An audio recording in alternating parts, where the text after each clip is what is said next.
First lesson in technology, trying to set up a mic. Hey, good evening everybody, and thank you Sam and the other organizers for organizing this.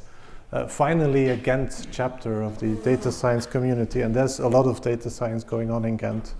And hopefully some of you know us. I'm Noels of NGData. With me is Azza from the University of Ghent. We'd like to give a small presentation on a joint research project we did over the course of the last 18 months, working on pattern deviation detection on calling behavior, so phone calling behavior. Before I want to get started, I'm anxious about the essence of time. There's beer waiting on us, so we need to be efficient. So I'll skip the agenda because, well, you will hear and learn about what the presentation is while we're presenting. As an introduction and background, NGData is a software company, and I don't want to do like a company pitch and trying to sell you because you're not our audience customer anyway. But I'd like to explain you what we're doing in this research project in relationship with our business goals, which I think is quite important. We're a software company. We happen to be known for been working on big data technology for quite a while. So the company exists for 4 years. But the software product is not something like, okay, we have Spark and Hadoop and you throw these things together and then you go to a customer and then you ask how to combine that into a solution. The product is actually designed with a certain focus. The idea is we mainly sell into banks, into media companies and telcos, and these are the kind of service providers who want to establish a long-lasting and hopefully good relationship with their customers. Which means, and they're all working in that area where customers are kind of like finicky human beings who tend to switch service providers. You go from one bank to another, you go from one telco provider to another, and that's obviously what they want to prevent. So they want to make sure that they get the right customers in. They want to make sure that they treat them as good as possible, and they want to make sure that the good value, the high value customers, they stay with them. So as you can imagine, that requires a good understanding of the customer. Yeah? And understanding that customer is not just about who you are and how much you bought and all these kind of things. It is trying to be better in understanding and acting on your understanding of the customer than your competition. There's no bank in the world who doesn't understand that somebody with this kind of status, this kind of income, this kind of money situation is allowed or not allowed for a loan for a house, for instance, or for a car loan or for a credit card. They know and they understand really well how these risk models and how these value prediction models, how these all work. When it gets into like more marketing or customer experience management situations, it is far more important that you do not only understand what is interesting for what kind of customer, so what kind of product you need, or why you might be interested in this or that kind of thing. And I'm not talking about banks only. We can imagine one of our big customers is Telenet, and they offer a lot of quite different products to the same kind of audience. So they really want to make sure that you both get data access and buy a lot of movies using their movie shop and all these kind of different products. What you find out suddenly is that understanding your customer is important, but what is even more important is to make sure that you really observe the behavior of your customer and that you can relate your marketing actions. If we focus on marketing, you relate your marketing actions to the present needs and preferences of the customer. And when I say present, that really means where he is related to his changing behavior in time, but very much related to real-time data or the real-time context as much as possible. And this is a difficult graph to show to this kind of audience because it's not scientific at all.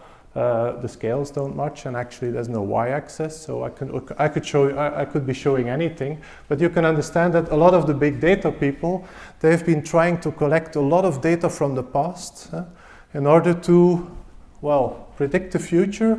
No, actually they're not predicting the future, they're analyzing the past, they're explaining the past. What you see and what you'll all understand is that you as a consumer, and you as a human being, you have a lot of memory and you have a lot of habits and all these kind of things. But what is really relevant and related to your context has much more to say or to do with the latest data or the latest behavioral information that is known about you. So if something happens to you, the things that you've seen and that you've experienced in the last week or maybe even the last day could have far more impact and could be hence far more relevant to you than all these things which happened in the past.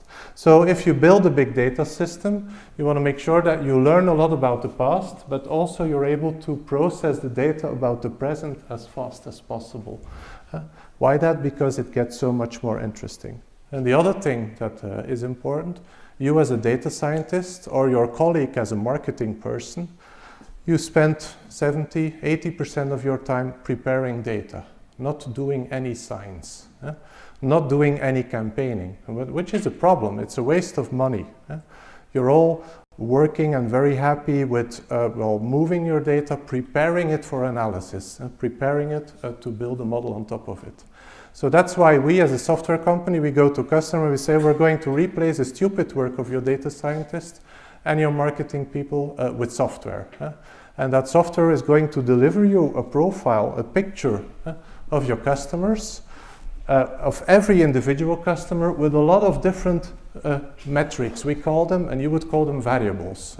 Variables which you can use to train models, variables which describe your customer, and variables not just about the long-lasting and old data on life moments and value, but also a lot of stuff about behavioral information, which is really interesting.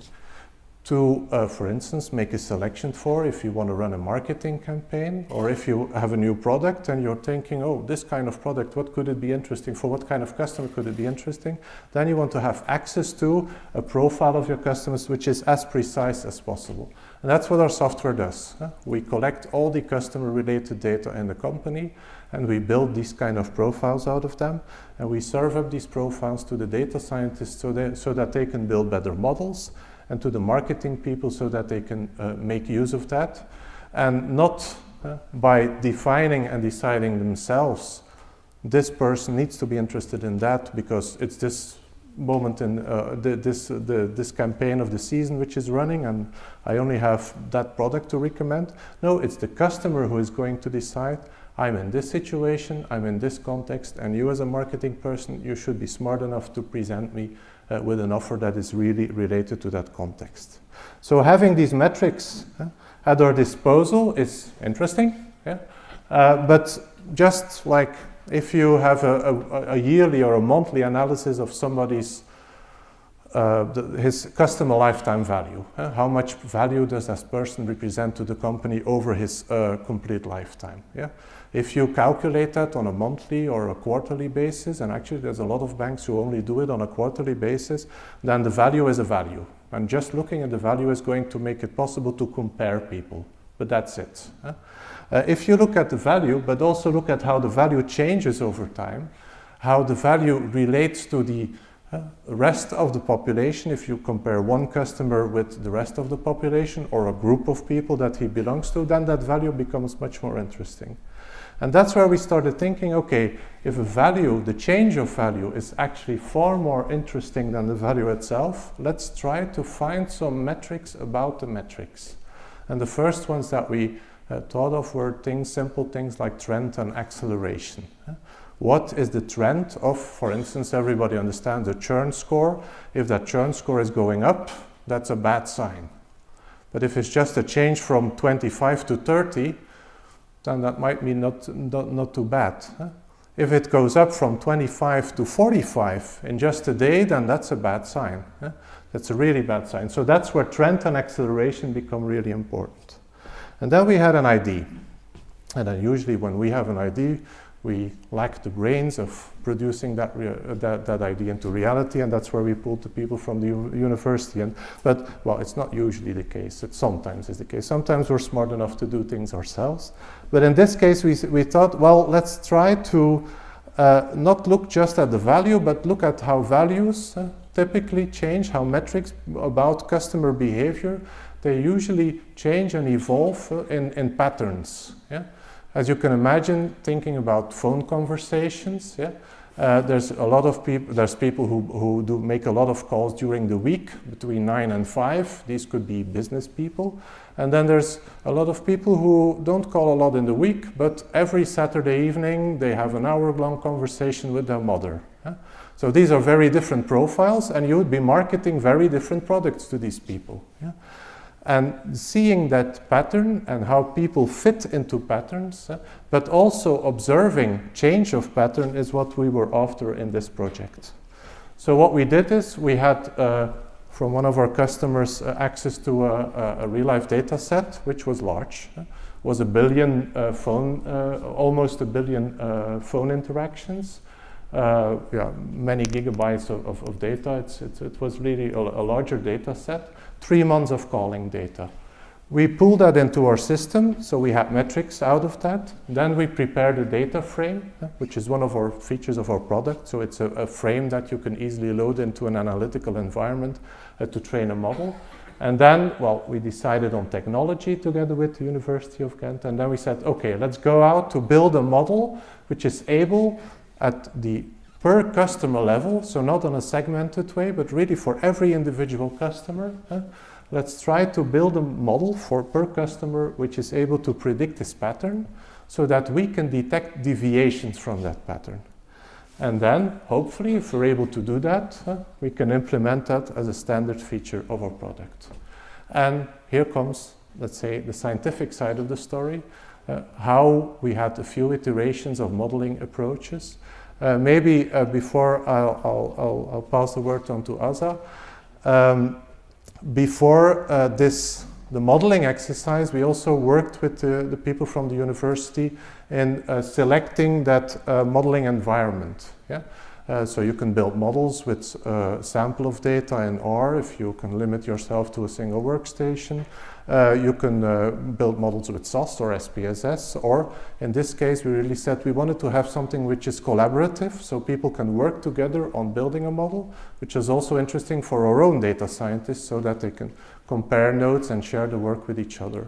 And that's how we ended up with Databricks, actually the Databricks packaging of Spark in notebook form, which is a collaborative web-based environment for building or training models and doing general purpose processing using Spark, and we actually used the Python API for that. And together with the people from the University of Ghent, we did a few possible ones. We tried a few notebooks out, and we basically decided on that one. So, thank you.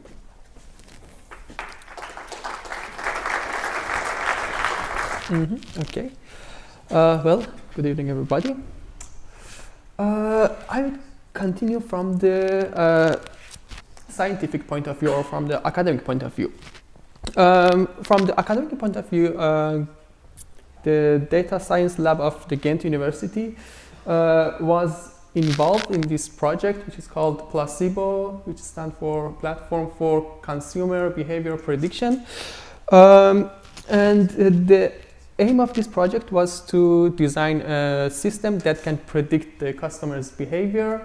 The model or the systems we had to design had to be fast and accurate, of course, but at the same time it had to be very easy to train, very easy to understand and explain by non-expert, and more importantly it had to be simple and general. So we had to design a model which can be applied to different types of data. So the two main issues were actually simplicity and generality.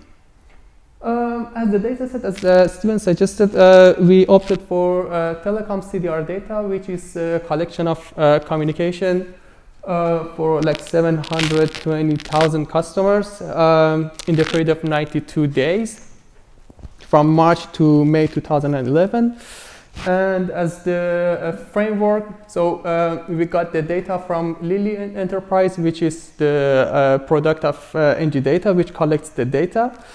And as the programming framework, we opted for Databricks, and we used this Amazon S3 to transfer the data between Lily Enterprise and the Databricks framework.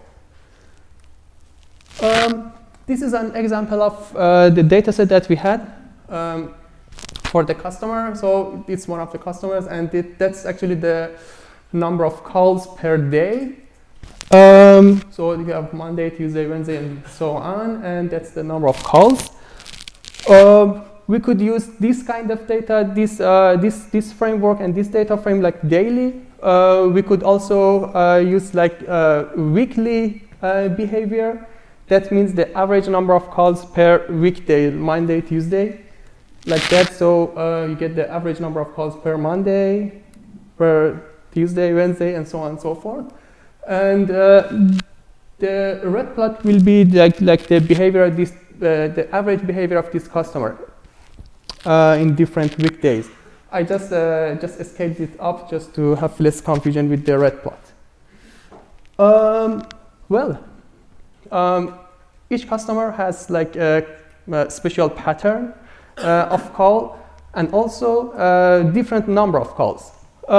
Since in this project we were more interested in the different behaviors, different shape of the pattern, not to the scale of the calls, we had to normalize the data, like scientifically, let's say mean and variance normalization, just to ignore the difference in the quantity of calls and focus more on the quality and the shape of the pattern.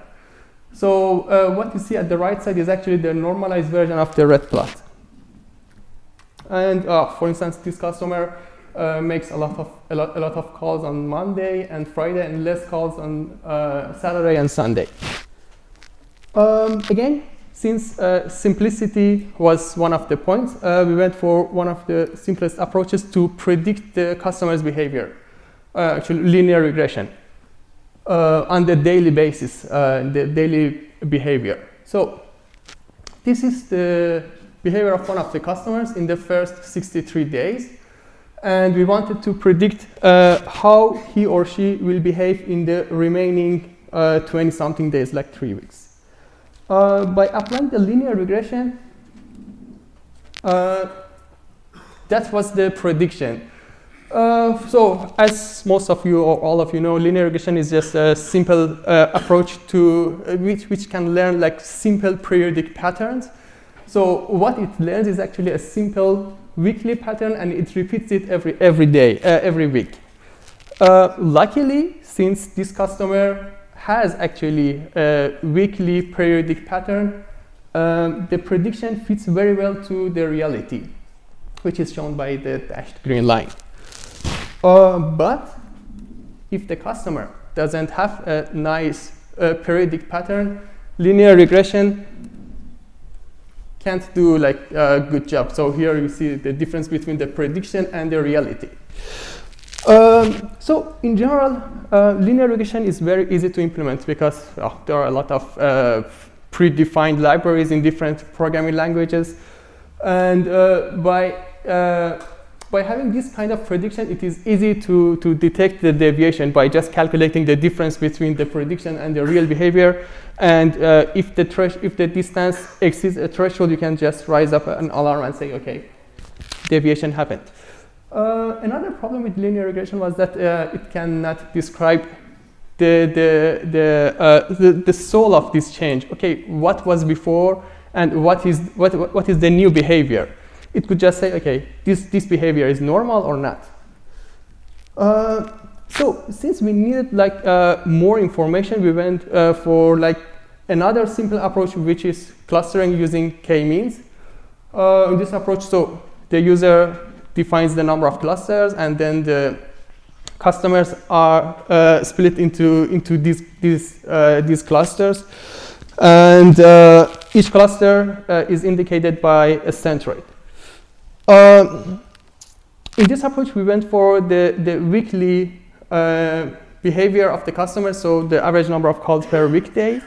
And so we set the number of clusters to 7. And on this particular data set, we got these kind of centroids. And the good thing about clustering and k-means is that you can interpret the behavior. For instance, what this plot says is that the 7 most discriminative behaviors between the customers is that there are some customers who make a lot of calls on Monday and less on the other weekdays, and very few on the weekends. And for instance, C4 belongs to the customers who make a lot of calls on Saturday, and C5 belongs to the customer who make more or less equal number of calls during the weekdays and very few calls in the weekend. So clustering is also actually k-means is very easy to implement. There are a lot of libraries for that, and you can describe and you can interpret the output. You can interpret what's happening there, and so it's also easy to identify the deviation. Whenever the assigned cluster to each customer changes, you can say, okay, this customer belonged to cluster C4, and now he belongs to C1, so it's kind of deviation. Also, we can have more information. For instance, by counting the population of each cluster, you can talk about the popularity of each behavior. In this particular example, you see a clear difference between the population of C5 against the others. That suggests that many customers in this data set make a lot of calls during the weekdays and just a few calls in the weekend. So this is the example that we saw. That it's one of the samples that we saw at the beginning. And so this customer will be assigned to cluster C4 because it has the minimum distance between the real behavior and the centroid of, C3, sorry. So this assignment is not perfect, as you see. So there's a difference on Monday, but on Friday and Thursday, so that's okay. So it's not perfect, but it's okay. We could also go one step further and talk about the probabilities. By calculating the distance between the behavior of this customer and each of these centroids and converting this distance into probabilities, you can say that, okay, this customer will behave like C3 with 21% probability, like C0 with 19% probability, and so on and so forth. One issue here is the optimum number of clusters that we have to define. So we could either just guess, okay, if it is like a weekly behavior, it makes sense to have like 7 different clusters. We can go further. So the more the clusters, the more precise the prediction. But actually, the computation time is also expensive. We thought, okay, we could go for like a fuzzy clustering. By having these kind of probabilities and having these centroids, and by weighted sum of these centroids and these probabilities, we could have kind of fuzzy cluster. And so that's the blue line is actually the weighted sum of the centroids and these probabilities. And as you see, the prediction is much better now. And we didn't have to define more clusters, so we just add up the clusters based on these probabilities. So what it suggests is that by having these techniques, we can talk about the normal behavior of the customer and the changes in the behavior, and if necessary, we can raise an alert. The next step after that was to integrate this model into Lily system again. And that's when we just moved back to the company, to the industry.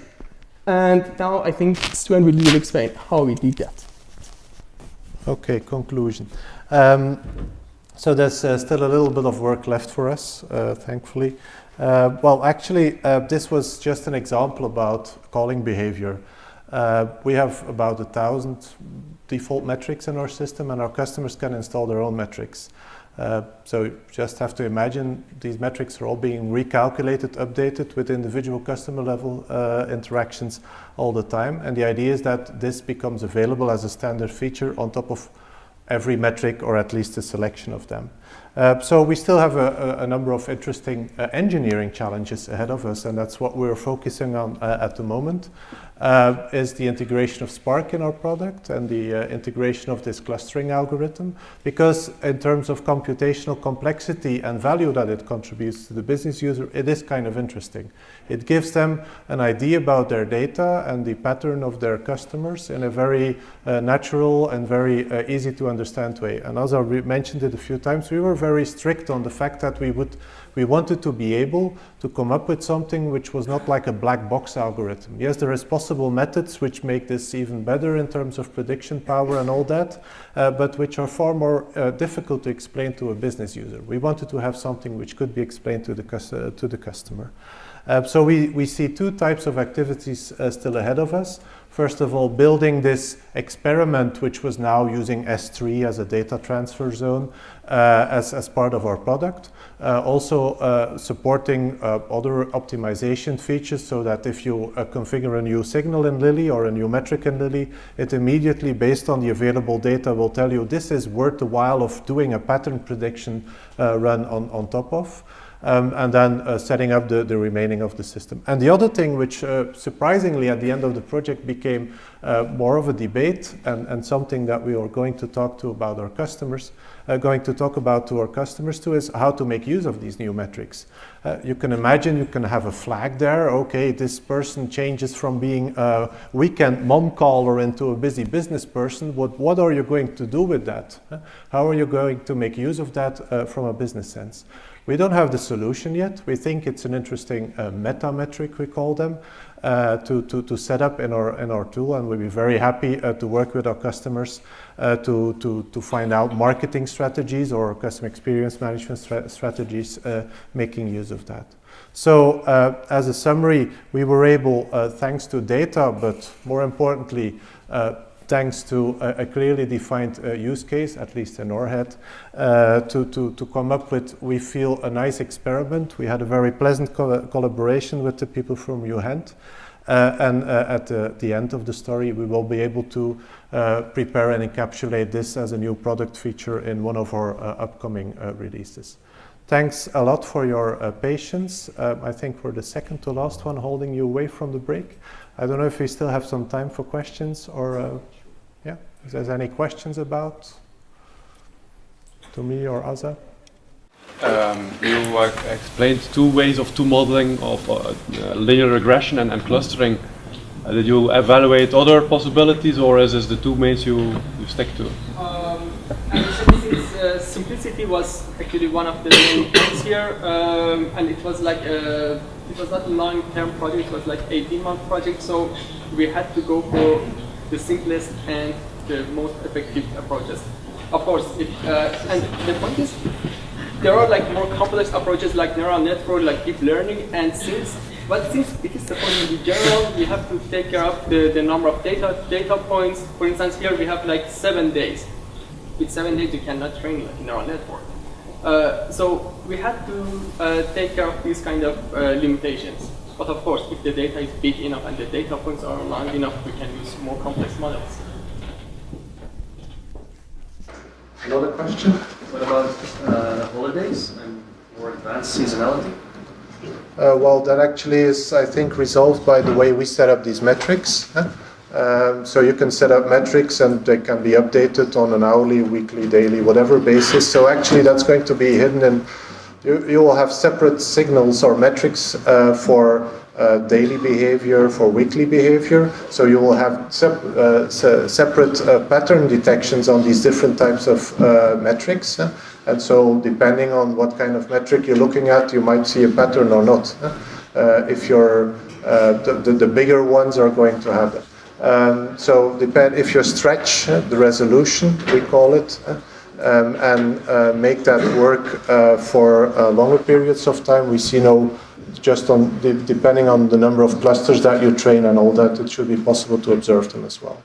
But for now, it would be we would use it mainly for the let's say the ones with weekly, monthly kind of things. Seasonality is not something that we looked a lot into, because seasonal models exist already with a lot of our customers, so they understand the seasonality also from a marketing point of view quite well. It's more the faster changing patterns, the ones which stay under the radar, which we want to make detectable.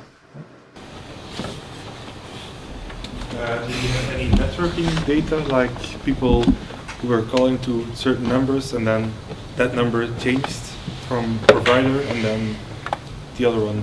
Yeah. No, we didn't. But also, well, from that same data set, we could pull. We could have pulled 100 different metrics. So we just picked one.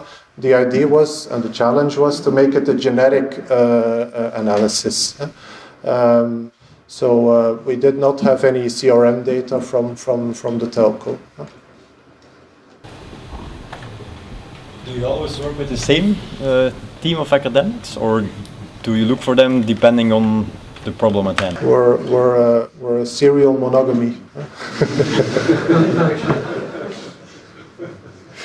We work with. We've been working with iMinds quite a few times with different teams of iMinds. This was our first data science exercise with iMinds, but we're open to any kind of academic collaboration. Actually, we have an NGData lab for that, so that there's data and there's software and there's opinion and use cases and all these kind of things. A quick question. Did you consider that customers that might change behavior over several weeks, for example, calling a lot in the beginning of a month and less in the end of the month? I think maybe hidden market models would be very interesting to Yeah, sure. Yeah, sure. But at least in this particular data set, we had only 3 months of data. And with 3 months of data, it's not possible to do that. As I said, if we have longer periods, so we could go for more complex and more interesting approaches. Thanks a lot, and thanks for the questions. Hey, I hope you like this presentation. This presentation was held in the Brussels Data Science Community Meetup. If you want to know more of when these meetups are taking place, just check the link below. Bye-bye.